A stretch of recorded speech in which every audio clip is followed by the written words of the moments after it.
దేవునికి స్తోత్రం. మీ అందరికీ నా వందనాలు. ప్రియమైనటువంటి సహోదరులారా, అందరూ బాగున్నారా? రండి, ఆదికాండం 16వ అధ్యాయం ద్వారా దేవుడు మాట్లాడి మాటలేంటో తెలుసుకుందాం. అబ్రాం భార్య అయిన సారాయి అతని పిల్లలు కనలేదు. ఆమెకి హాగరు అను ఐగుప్తురాలైన దాసి ఉండెను. సారాయికి ఇంకా సంతానం కలగలేదు. అయితే తన పని మనిషి ఒకటి ఉంది. ఐగుప్తు దేశంలో నుంచి వచ్చినటువంటి ఫరో తనకు పనివారిని ఇచ్చినప్పుడు ఆ పనివారిలో ఆగరు అనేటువంటి ఒక దాసులు దాసీలు చాలామంది వచ్చినప్పుడు ఆగరు అనే దాసి ఉంటే సారా అంటుంది, నేను పిల్లలు కనుకుంటా యెహోవా చేశాడు కదా, ఇదిగో మరి నువ్వు దయచేసి ఈ దాసితో వెళ్ళు, ఆమెకు సంతానం కలిగొచ్చును కదా అనేసి అంటే, ఆమె ద్వారా నాకు పిల్లలను దయచేసి నీవు దాచితో, ఒకవేళ ఆమె వలన నాకు సంతానం కలగవచ్చును, ఆమె వలన నాకు సంతానం. చూడండి, కొంతమంది తొందరపాటు నిర్ణయాలు తీసుకుంటూ ఉంటారు. తొందరపాటు నిర్ణయాలు, సంతానం కలగలేదని వేరొక సంతానం ద్వారా ఏదేదో తప్పుడు మార్గాల్లో ఆలోచనలో పోతూ ఉంటారు. అవన్నీ కూడా కొన్ని శాపగ్రస్తంగా మారిపోతూ ఉంటాయి. దేవుని ప్రణాళిక వేరు, దేవుని ఆలోచన వేరు. ఈరోజు నీ మీద ఉన్నటువంటి ఆలోచన, నీ మీద ఉన్నటువంటి ప్రణాళిక ఏమై ఉన్నదో.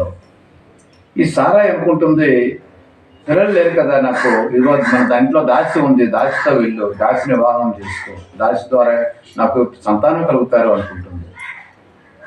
అయితే అబ్రాం గారికైనా కాస్త సెన్స్ ఉంటే బాగుండేది. ఆయన అనగానే వెంటనే ఆ దాసితో పోయినప్పుడు ఆమె గర్భవతి అయి, అబ్రాము సారాయి మాట విని అబ్రాము కనాను దేశంలో 10 ఏళ్ళు కాపురమున్న తర్వాత అబ్రాం భార్యను సారాయి తన దాసి అయిన హాగరును ఐగుప్తురాలను తీసుకుని తన పెనిమిటిన అబ్రామునకు భారీగా ఉండినట్లు అతనికి ఇచ్చాను. రెండో వివాహం చేసుకున్నాడు ఆయన.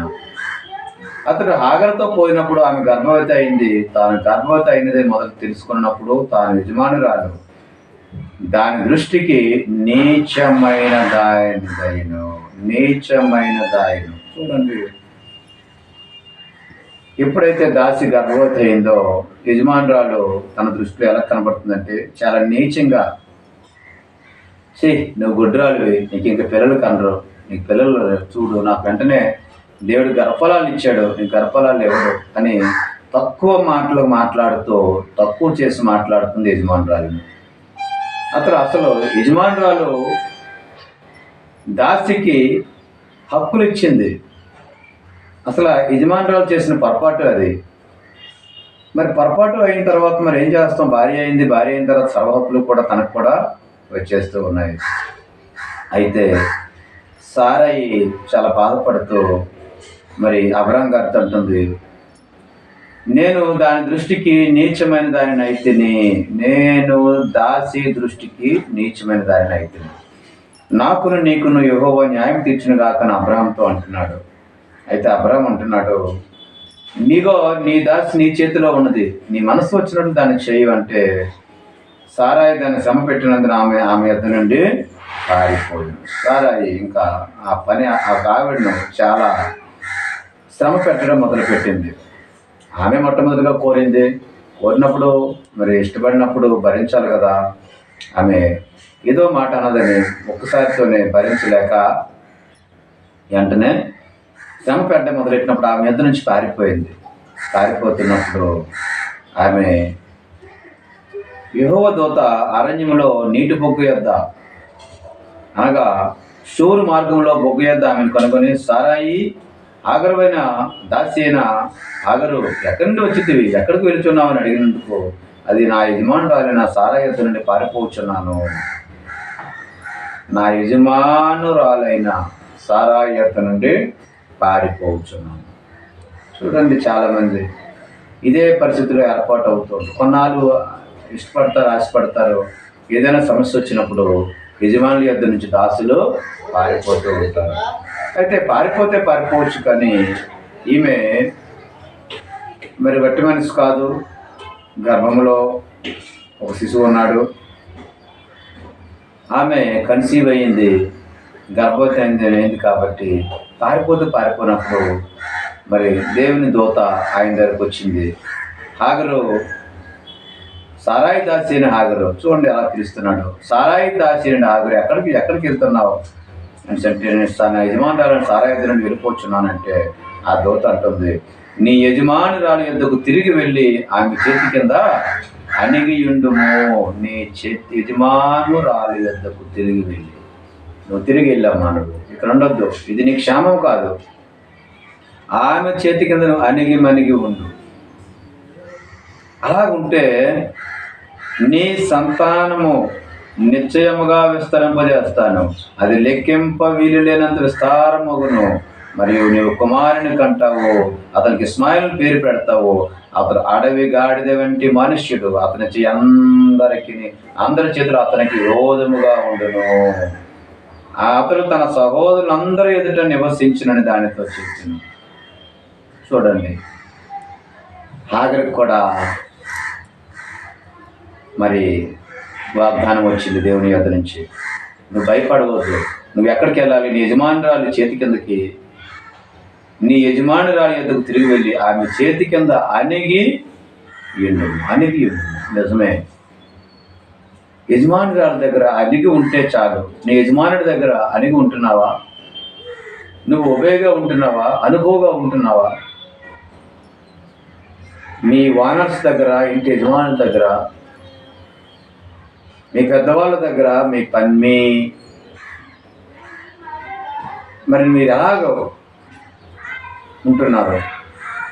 దేవుని వాక్యం ఉంటుంది, నీ యజమానురాల దగ్గర చేతి కిందకి వెళ్ళి అణిగి ఉండుము. నువ్వు ఆమెకు ఒబేగా ఉండు, అనుభవంగా ఉండు, ఆమెకు అనుకూలంగా నువ్వు జీవించినట్లయితే నీ సంతానాన్ని దీవిస్తాను నేను, నీకు సంతానాన్ని దీవిస్తాను నేను అని అంటున్నాడు కదా. నువ్వు కుమారుని కంటావు, అతనికి ఇస్మాయిల్ అని పేరు పెడతావు. నువ్వు వెళ్ళు, నీకు భయపడద్దు, నీ సంతానాన్ని లెక్కింపలేని విస్తారమగును. నీ సంతానం నిశ్చయముగా నేను విస్తరింపజేస్తాను, నీ యొక్క పుట్టినటువంటి కుమారుడి ద్వారా విస్తరింపజేస్తాను. నువ్వు భయపడవద్దు, నువ్వు వెళ్ళు అణిగి. ఈరోజు నిన్ను దేవుడు దీవించడానికి ఒకే ఒక కారణం. ఏమిటా కారణం? ఇదిగో, నిన్ను దేవుడు దీవించాలి అంటే ఆయన యజమానుడి దగ్గర నువ్వు అణిగి ఉండు. నీ యొక్క మాస్టర్స్ దగ్గర అణిగి ఉండు, నీ ప్రభువుల దగ్గర అణిగి ఉండు. అలాగ ఉన్నట్లయితే దేవుడు నిన్ను దీవించాలని ఇష్టపడుతూ ఉన్నాడు. ఏదో చిన్న మాట అన్నాడని విసిగిపోయి వెళ్ళిపోవద్దు, పారిపోవద్దు. దేవుని విడలారా, దేవుని మాట చాలా విలువైనటువంటి మాట. హాగరుకు నేర్పునటువంటి దేవుడు ఈరోజు నీకు నాకు నేర్పుతూ ఉన్నాడు. హాగరుకు మాట ఇచ్చిన దేవుడు నీకు నాకు మాట ఇస్తూ ఉన్నాడు. హాగరును దీవించిన దేవుడు నన్ను దీవిస్తూ ఉన్నాడు. కానీ ఒక కండిషన్ పెట్టాడు ప్రభువారు, నీ యజమానురాలు చేతి కింద నువ్వు అణిగి ఉండు. నువ్వు ఎక్కడ పని చేస్తున్నావో నీ యొక్క ఆఫీసర్ చేతుల కింద, ఆఫీసర్ అండర్లో ఉన్నప్పుడు నువ్వు ఒబేగా ఉండు, అనుకువగా ఉండు. అప్పుడు నిన్ను దేవుడు దీవిస్తాడు. యజమానుడు నిన్ను కనికరం చూపెడతాడు. ఆకాశమందున దేవుడు నిన్ను దీవిస్తాడు, నిన్ను విస్తరింపజేస్తాడు. ప్రియమైనటువంటి సహోదరుడా, సహోదరి, ఏ రీతిగా ఇంకా ఉంటూ ఉన్నావు నువ్వు? అయితే హాగరు అబ్రామునకు ఇస్మాయిలును కన్నాడు. అప్పుడు అబ్రాము 86 ఏండ్ల వాడు. 86 సంవత్సరాలు అయింది. అంటే పిలిచినప్పటి నుంచి ఇప్పటికీ 16 సంవత్సరాలు అయింది. కానీ సారాయికి పిల్లలు లేరు. కానీ తన దగ్గర ఉంటున్న పనివారి ద్వారా, హాగరు ద్వారా ఒక కుమారుని కన్నాడు. చూడండి ఎంత అద్భుతమైన మాట. దేవుడు దీవించాలనుకునేటప్పుడు దేవుని చేతి కింద మనం అనుకువగా ఉండాలి. ఆయన మనకు యజమానుడు. ఈ లోకంలో యజమానుడికి కూడా మన గౌరవం కావాలి. అలాగిచ్చినప్పుడు దేవుడు మనల్ని దీవిస్తాడు. ప్రియమైనటువంటి సహోదరుడు, ఆ సహోదరి, నువ్వు ఎలాగున్నావు ఆలోచించావా? నువ్వు ఆశీర్వాదం లేదని, దీవెన లేదని, ఇంకెన్నాళ్ళు ఈ యొక్క నిట్టూర్పులని బాధపడుతున్నావా? ఇదిగో దేవుడు దీవించే ఒక నిశ్చయమైనటువంటి ఒక సూచన ఉంది. ఆ సూచన ప్రకారంగా నువ్వు నడుచుకో. దేవుడే నిన్ను దీవిస్తాడు, ఆశీర్వదిస్తాడు. దేవుడు తన వాక్యాన్ని దీవించి ఆశీర్వదించిన గాక. ఆమేన్. యేసయ్యానికి స్తోత్రం. బిడ్డలందరినీ దీవించుకుని యేసుక్రీస్తు నామములో సమర్పించాడు వేడుకుంటున్నాం తండ్రి. ఆమేన్.